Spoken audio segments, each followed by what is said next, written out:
अपने युवाओं से आग्रह करेंगे कि 25 वर्ष तक का जो समय है इसमें आप डिविएट न हो, अपने भविष्य को बनाने में अपना पूरा एनर्जी लगाएं। ये गोल्डन एज होता है, गोल्डन एज है, ये गोल्डन एज इसमें आप अपना करते हैं। लेकिन वास्तविकता के विषय में मैं आपसे अवगत कराना चाहता हूँ कि ये 3 साल का कोर्स है, पार्ट 1, पार्ट 2 और पार्ट 3 जी। अभी जो सेशन चल रहा है जेपी विश्वविद्यालय का, जो छात्र फेयरली रिजल्ट निकलेगा उसका 3 साल 3.5 साल में ग्रेजुएशन कंप्लीट हो जाएगा। जिनका friends, today I am back once again in this new video. और आज मैं यहाँ पर पीएन सिंह डिग्री कॉलेज में आ चुका हूँ और यहाँ पर मैं उनसे मिलने आया हूँ जो एकदम सा बहुत ही संघर्षशील और वो एक यहाँ के प्राचार्य हैं, उनसे मैं बातचीत करूँगा। और वो है डॉक्टर नागेश्वर प्रसाद सिंह। वो मेरे साथ इस वक्त मेरे साथ बैठे हुए और उनके चैम्बर में मैं हूँ और ये नागेश्वर सर हैं और उनसे मैं बातचीत करूंगा, बहुत सारे बातों पर बातचीत करूंगा, क्या बातें हैं और उनसे जानूंगा कैसे हैं। तो इस वक्त मैं उनके साथ हूं और मैं उम्मीद करता हूं कि आप इसे पूरे देखेंगे इस वीडियो को। तो हम लोग बात करते हैं नागेश्वर सर से, क्योंकि नागेश्वर सर मुझे मेरे बहुत क्लोज हैं और जब भी मैं यहाँ पर आता हूँ ब्रह्मपुर तो नागेश्वर सर से बहुत ज़्यादा घनिष्ठता होने के कारण ज़रूर मिलता हूँ एक बार। और काफ़ी टाइम यहाँ पर मैं बैठकर बातचीत करता हूँ, क्योंकि वो बहुत ही अच्छे नेक इंसान हैं और वो मेरे साथ हैं, हमेशा मुस्कुराते रहते हैं, हमेशा सबसे बातचीत करते रहते हैं। कॉलेज में जो भी स्टाफ है, जो भी प्रोफेसर हैं, सभी से उनका बहुत अच्छा संबंध है, सबसे घुल मिल कर रहते हैं, अच्छे से बातचीत करते। तो वो मैं उनके साथ अभी इस वक्त हूँ और उनसे मैं बातचीत करूँगा। नागेश्वर सर हैं जो अभी इस वक्त मेरे साथ हैं और मैं इनसे कहूँगा, कैसे हैं सर? अच्छे हैं रवि बाबू। मेरे महाविद्यालय परिवार की ओर से आपका स्वागत है जी।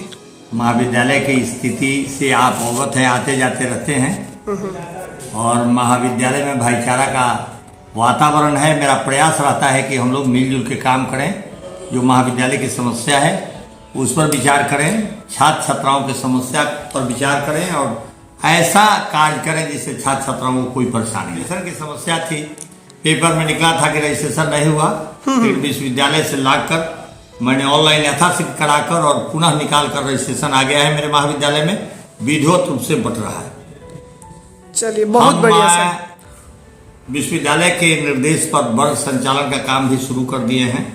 ये आप जानते होंगे या सर भी था कि महाविद्यालय हायर एजुकेशन में छात्र छात्राएं वर्ग में नहीं आते हैं, लेकिन मेरा प्रयास है कि मैं अपने महाविद्यालय में अपने सभी साथियों, शिक्षक और शिक्षेतर कर्मचारियों के सहयोग से वर्ग संचालन का कार्य संपन्न कराऊं। इस प्रयास में मेरा हम सार्थक हैं।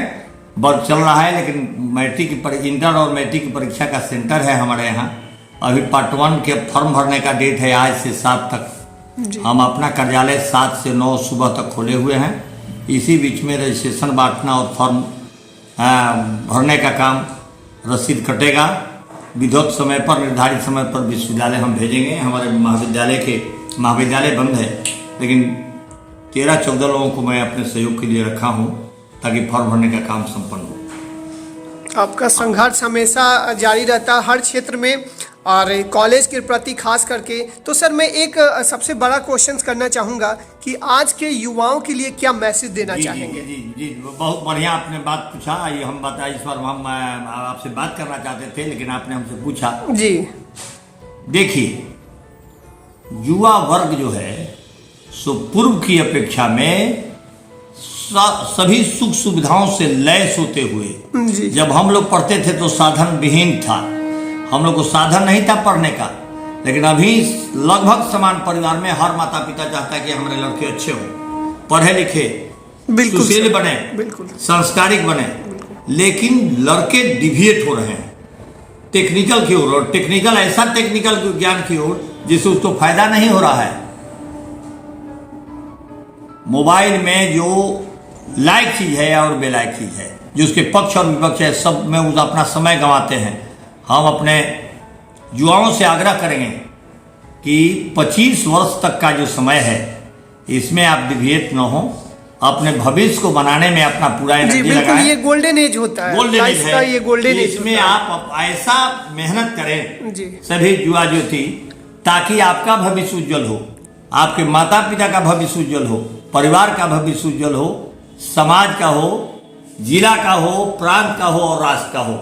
यही हम अपने युवा पीढ़ी से आग्रह करेंगे कि बहुत गोल्डन समय है। इस समय में आप जो है सो अपने विद्यार्थियों को, अपने विशेष से अपने विद्यार्थियों को और पूरे जेपी विश्वविद्यालय के विद्यार्थियों से आग्रह करेंगे कि एक माहौल था कि वर्ग में बैठने की जगह नहीं थी, और आज समय है कि किसी महाविद्यालय में छात्र छात्राएं नहीं जाते हैं, टीचर उपलब्ध रहते हैं।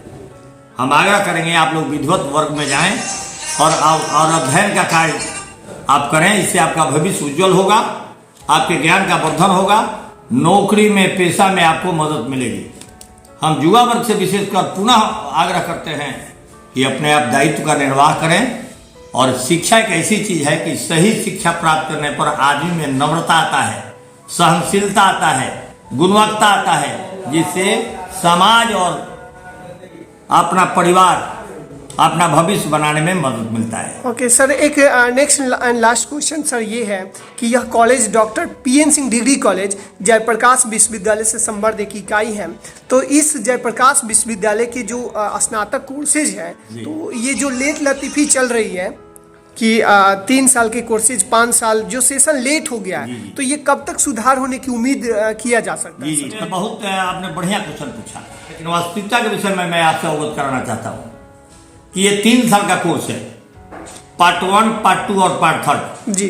बहुत से लड़के ऑनर्स या सब्सिडरी में फेल कर गए, प्रमोशन की व्यवस्था है, जिसे पार्ट 2 में वो चले जाते हैं।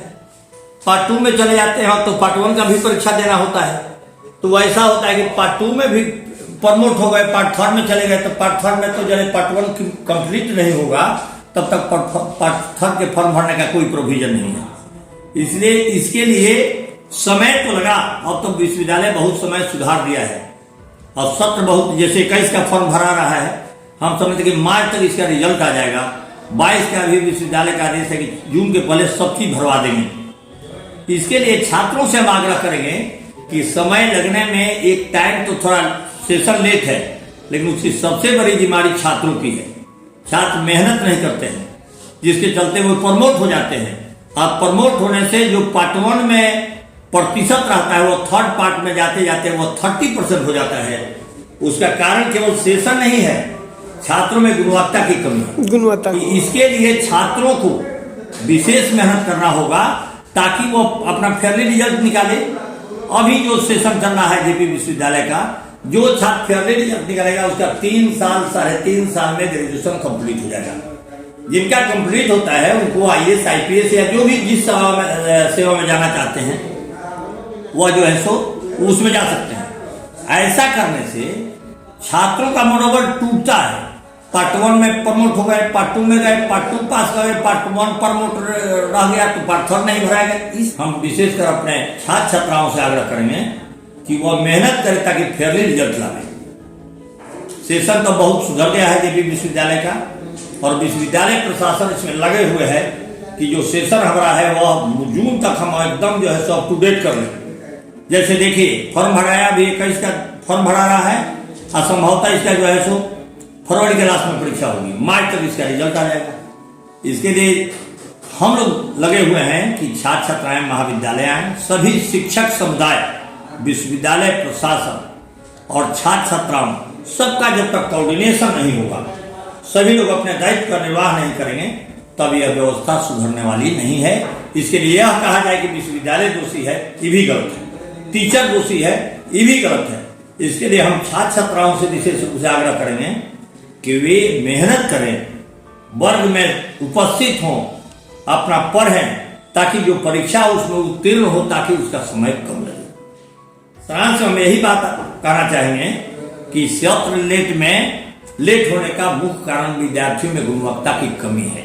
वे अपने जिम्मेदारी से भाग रहे हैं, कोचिंग में भीड़ लगता है और यहाँ महाविद्यालय में डॉक्टरेट और विद्वान टीचर हैं तो पढ़ते नहीं आते हैं। कोचिंग से रिजल्ट में गुणवत्ता नहीं आएगा जब तक वर्ग संचालन में छात्र छात्राएं भाग नहीं लेंगे। बिल्कुल सर, आपने सही यह बात कहा कि बच्चों को जो भी विद्यार्थी है उन्हें कॉलेज में रेगुलर आना चाहिए। वो क्लास रेगुलर नियमित बेसिस पर वो क्लास करना चाहिए ताकि उनकी गुणवत्ता में अच्छा हो। तो इसके लिए मैं भी अनुरोध करूंगा कि आप जितने भी विद्यार्थीगण हैं विश्वविद्यालय के, वो नियमित रूप से अपने अपने कॉलेज में जाएं और पढ़ें। ये मानिए कि वहाँ पर विद्यार्थियों की संख्या बिल्कुल कम रहती है, जिस कारण वो पढ़ा नहीं पाते हैं। और वो उनके लिए सबसे बड़ी चीज़ ये है कि विद्यार्थियों को इसके लिए आगे आना होगा और अपनी जिम्मेदारी समझना होगा। और इस वक्त मेरे साथ हैं नागेश्वर सर, और नागेश्वर सर से मिलकर मुझे बहुत अच्छा लग रहा है। आपका भी महाविद्यालय परिवार की ओर से स्वागत है। और पुनः हम विद्यार्थियों से आग्रह करेंगे, हमारे यहाँ दो विद्यार्थी आते हैं, तब भी वर्ग संचालन का काम मैंने प्रारंभ कर दिया है। हम विद्यार्थियों से आग्रह करना चाहते हैं कि आप विधिवत आप आवें समय पर, आपके वर्ग संचालन की पूरी जिम्मेवारी हमारी होगी। और नोट्स और ट्यूशन में कहीं जाने की जरूरत नहीं, हमारे टीचर इतने मेहनती हैं कि वर्ग संचालन करेंगे और आप में गुणवत्ता आएगा।